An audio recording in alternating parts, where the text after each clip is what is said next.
Recently, in passing conversations and a little eavesdropping, I heard people express this frustration in a season that's supposed to be festive. Even trying to untangle Christmas lights can be maddening. Maybe they were stored in an old popcorn tin or shoved back in the box haphazardly. And now you find yourself fighting a tangled mass of lights, strings, and knots. But there could be hope on the horizon. Tesco, a British supermarket chain, posted an advertisement for a job 36 hours a week, a position running a unique in-store service, they said, with a friendly, flexible approach and making a genuine difference to the little things that matter to our customers this Christmas. The first duty includes manning and managing the Christmas lights untangling station. The job title, a Christmas light untangler. See, beyond the lights, though, maybe you've noticed this type of year how everything seems to get jumbled together, tangled up, knotted and confused. Think about all the things that get tangled. The shopping madness as we rush against the clock to get a gift for everyone, to stuff the stockings.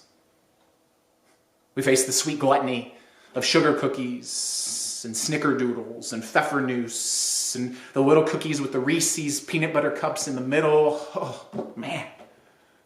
For some, this is a direct trip on the Polar Express to grief and loss. Others have the religious topper that kind of goes over everything else, the candlelight service or the family Advent reading. But there they all shoved, knotted, confounding so fully and knotted so fully that only a professional Christmas light untangler can do the trick. See, we've been in a sermon series here as a church over the last few months, walking through the book of Revelation, a series called He Reigns. And we've been hopefully you've been joining us in that process as we watch Jesus stand out from the competition.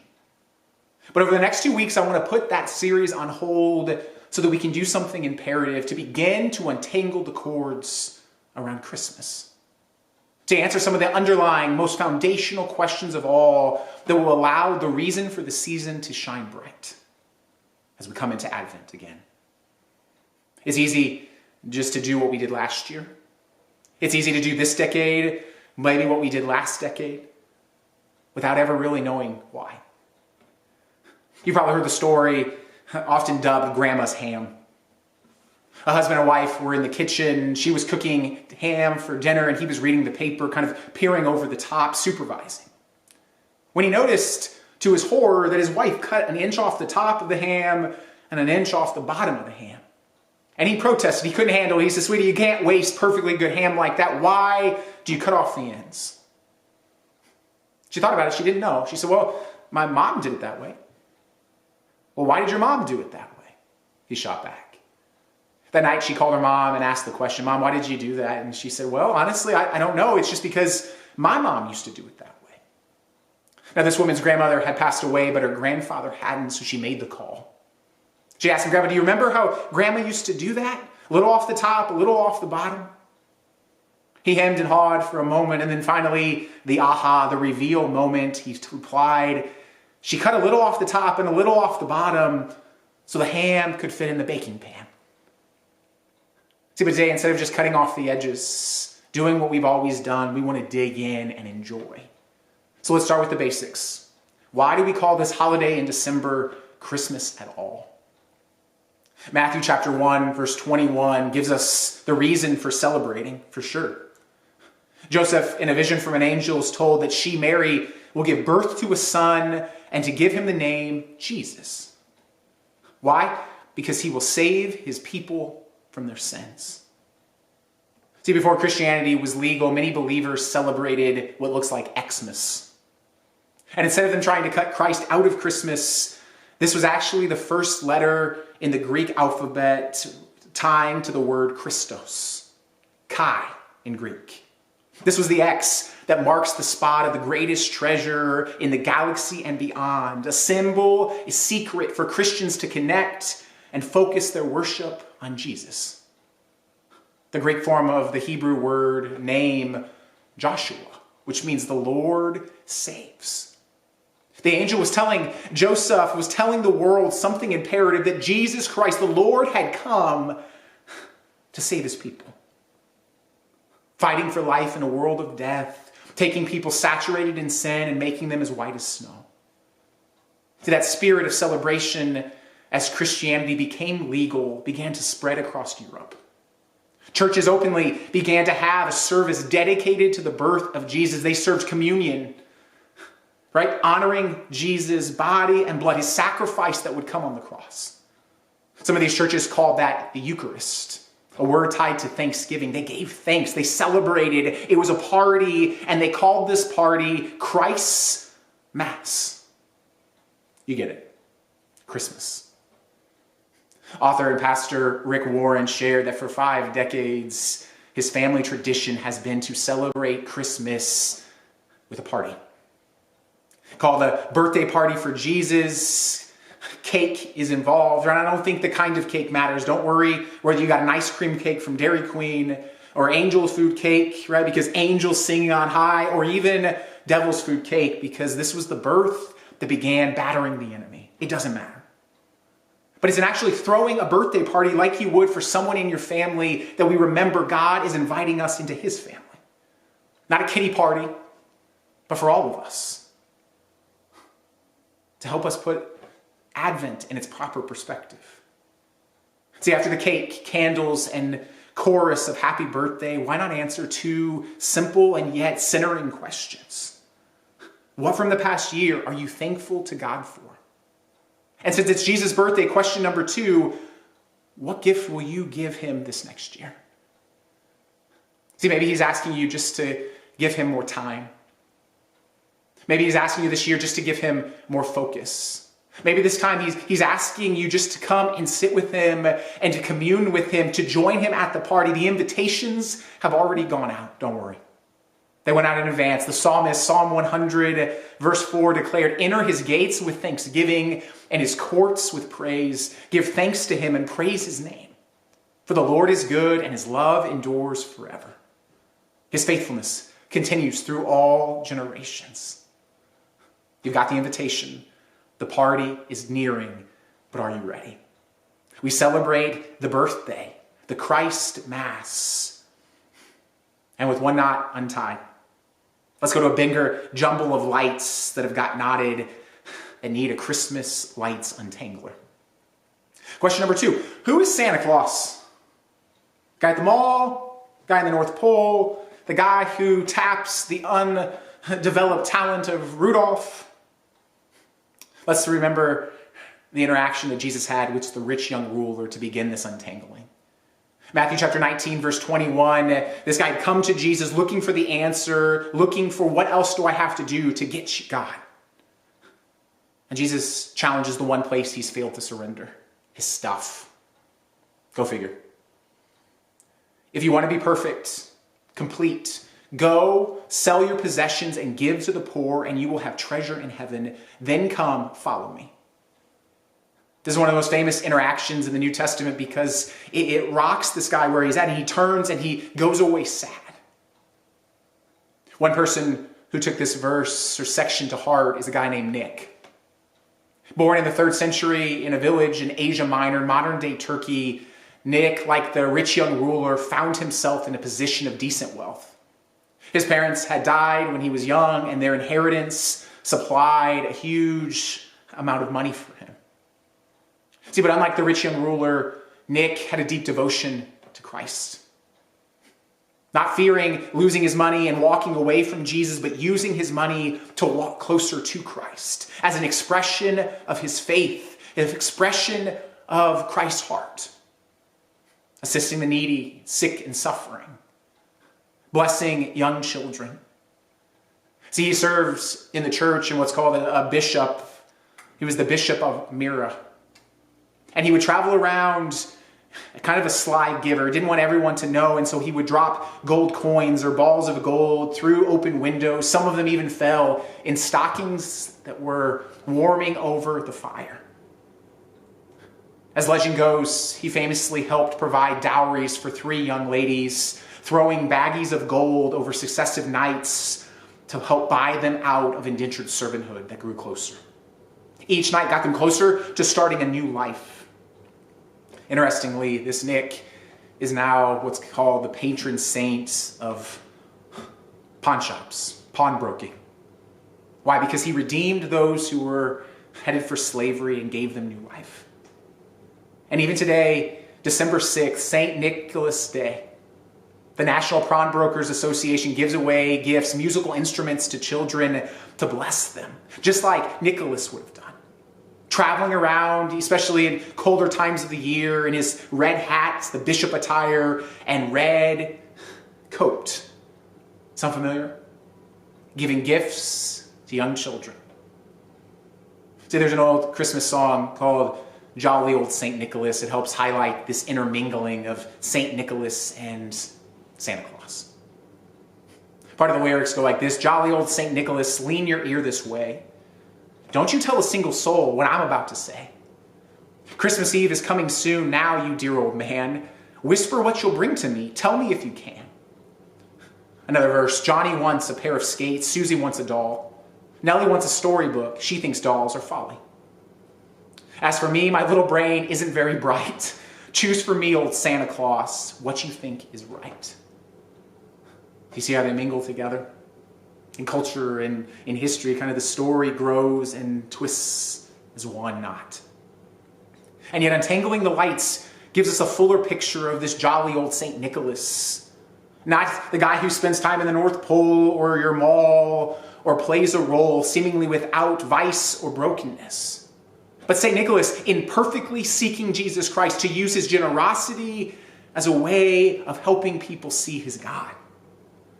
St. Nicholas in 325 AD went to a great church council, the Council of Nicaea, where this human being, this imperfect guy, actually slapped or punched a heretic in the face. The memes for this are crazy. Take a look. Right? He says, I'm coming with presents and to slap heretics, but I'm all out of presents. Imperfect, yes. But seeking to highlight the perfect one in Christ, yes as well. Remembering the words of the psalmist, Psalm 41, blessed is the one who considers the poor.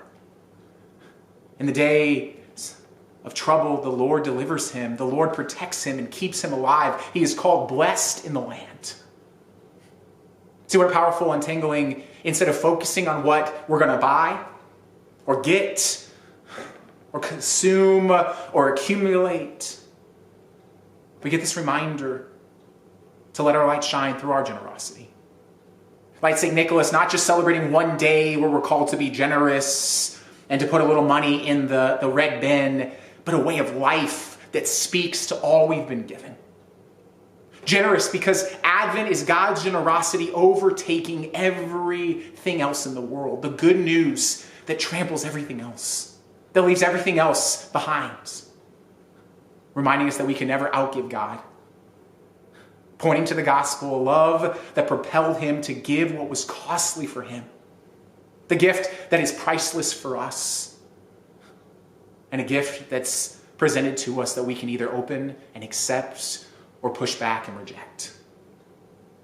So we have a party, Christmas. We have the model of generosity trying to mirror the generosity of God as we try to live out the full image of our Master. But let's keep untangling the Christmas lights. Why don't we bring trees into our homes? See, hopefully at this point in December, your lights are up. You probably got the tree into your house decorated in all of its glory, angel or star on the top, whatever your jam is. But have you ever asked yourself, why is there a tree in our house? Maybe you have plants, flowers, but why is there a tree? It's one of those things we do almost without thinking. It's tradition. We've got tree farms, the spruce and the firs. We've got artificial that light up and change colors. There's the Charlie Brown tree, the palm trees in Florida, even upside down trees, decked out. But why? In Scripture, the grandson of Abraham, Jacob, went to settle his family in the city of Bethel. But as God guided him, he realized that it was time to make a choice that came down, that unfolded famously at a tree. Genesis chapter 35, verse 2 So Jacob said to his household and all who were with him, get rid of the foreign gods you have with you and purify yourselves and change your clothes. Right? It kind of harks forward to the epistles where we're meant to take off the old and to put on the new for Jesus. This was a moment where Jacob decides the God who's with him, who's never deserted him, it's time to draw close. Verse 3, then come, let us go up to Bethel where I will build an altar to God who answered me in the day of my distress, who's been with me wherever I go. So they gave Jacob all the foreign gods, the rings in their ears, and Jacob buried them under the oak at Shechem. See, the oak was the place where their spiritual trajectory changed. It's a place where we start to get the answer of why a Christmas tree at all. See, it turns out that the Christmas tree has an interesting past. It begins with a trip to Germany by a monk in 722 AD. The guy's name is Boniface, who set out with all this excitement to make the Great Commission a reality, to go and make disciples of all nations, to baptize in the name of the Father and the Son and the Holy Spirit, teaching them to obey everything that Christ had commanded. And Jesus promised, surely I'll be with you always to the very end of the age. The problem, when he arrived in 723, his preaching was met with confrontation. The pagan Germanic tribes didn't need Jesus in their mind. It wasn't for them. In fact, if you've seen the Marvel movies, they wanted the guy with the hammer, not the one being hammered to the cross. They had Thor. And they didn't just have Thor, they had the oak tree of Thor, which they were certain had his presence and his spirit and his power. And so there was an impasse. And the impasse remained until Boniface decided to be a bold Christian rebel. He pulled an Elijah. Remember, Elijah had this battle, this MMA fight with all the foreign prophets and prophetesses on Mount Carmel, where he mocked and prodded and pushed the false gods to make themselves known. And like Elijah, Boniface faced divine retribution from Thor as he took an axe and began to cut down the tree. He was cool enough not to waste the wood. He used the wood that he had chopped down from this oak tree to build a small chapel. And he waited for Thor's hammer to come crashing down, but it never did. Instead, it was a place where he began again to preach the gospel. It's interesting, in Revelation, we find Artemis's temple house the supposed tree of life. For this dramatic tribe, they had their oak tree of Thor they thought had his power. But I remember a few years ago traveling to Haiti, my first time out of the country. Haiti's a nation that still, to this day, is filled with voodoo worship, huge national headquarters there. And as we walked back and forth between the church where we were doing a pastoral training and the orphanage where we were staying, every day, morning and night, we got reminded as the voodoo flag flew that a witch doctor lived next door. One day, on a slightly different path, as we walked, we came along a gnarled old tree. It was huge, ugly. It looked a little bit like Shrek. And as we walked, our group, Haitian of pastors, started to talk rapidly. They got animated. And as all the Westerners, we were trying to figure out what's going on. I'm like, yeah, it's ugly, but let's move on. It's just a tree. And our translator had to break the news. No, this is the tree, he said, where much evil has unfolded. This was a tree that the voodoo practitioners believed their spirits of the past dwelled. See, there are still trees of false worship that need to be cut down. Not just around the world, but sometimes in our own life. See, Boniface knew that we tend to worship the things around us rather than the Creator. And so he had an idea. Next to the oak tree of Thor, there was a small fir nearby. Unimpressive, maybe, compared especially to the tall oak. But he used it as a teachable moment, a gospel presentation. He told them the top points towards the heavens, and the branches point out to the world. Lit up with candles, it became not only a fire hazard, but the horizontal and vertical celebration of the light of the world, Jesus.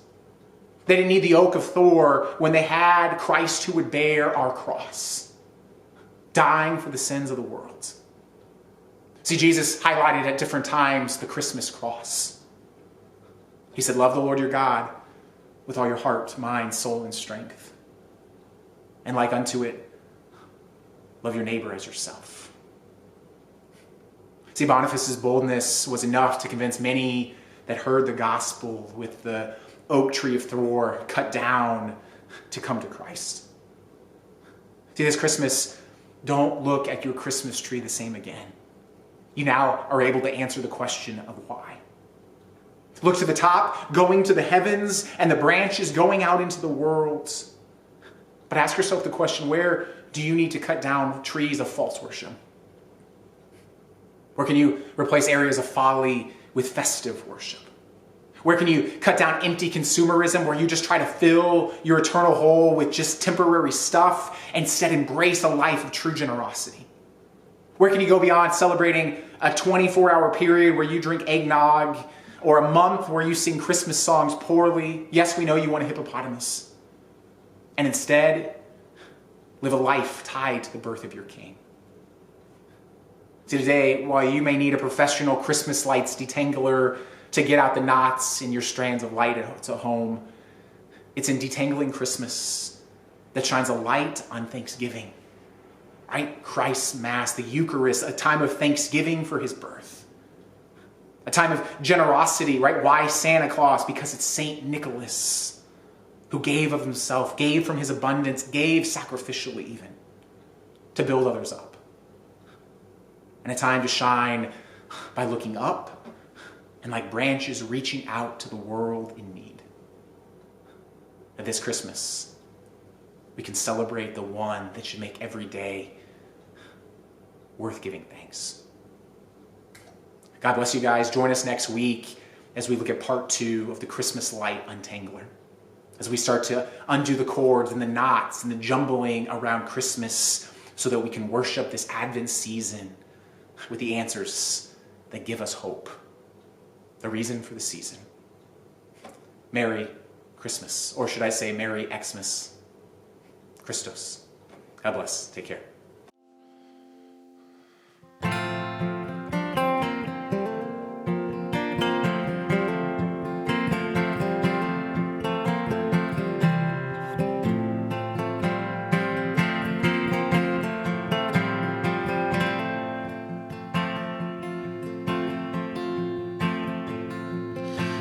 Angels we have heard on high, sweetly singing o'er the plains, and the mountains in reply, echoing their joyous strain.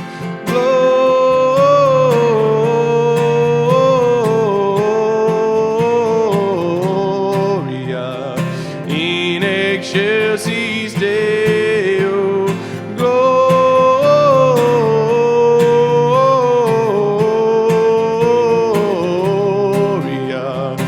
in excelsis Deo.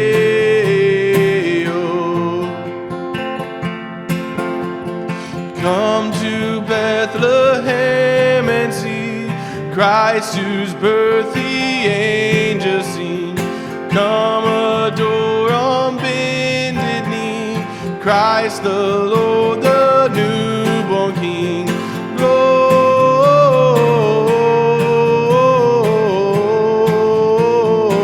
Gloria in excelsis Deo.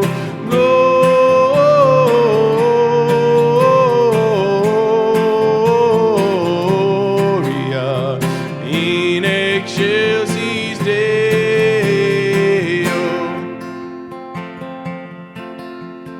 See him in the manger lay, whom the choirs of angels praise.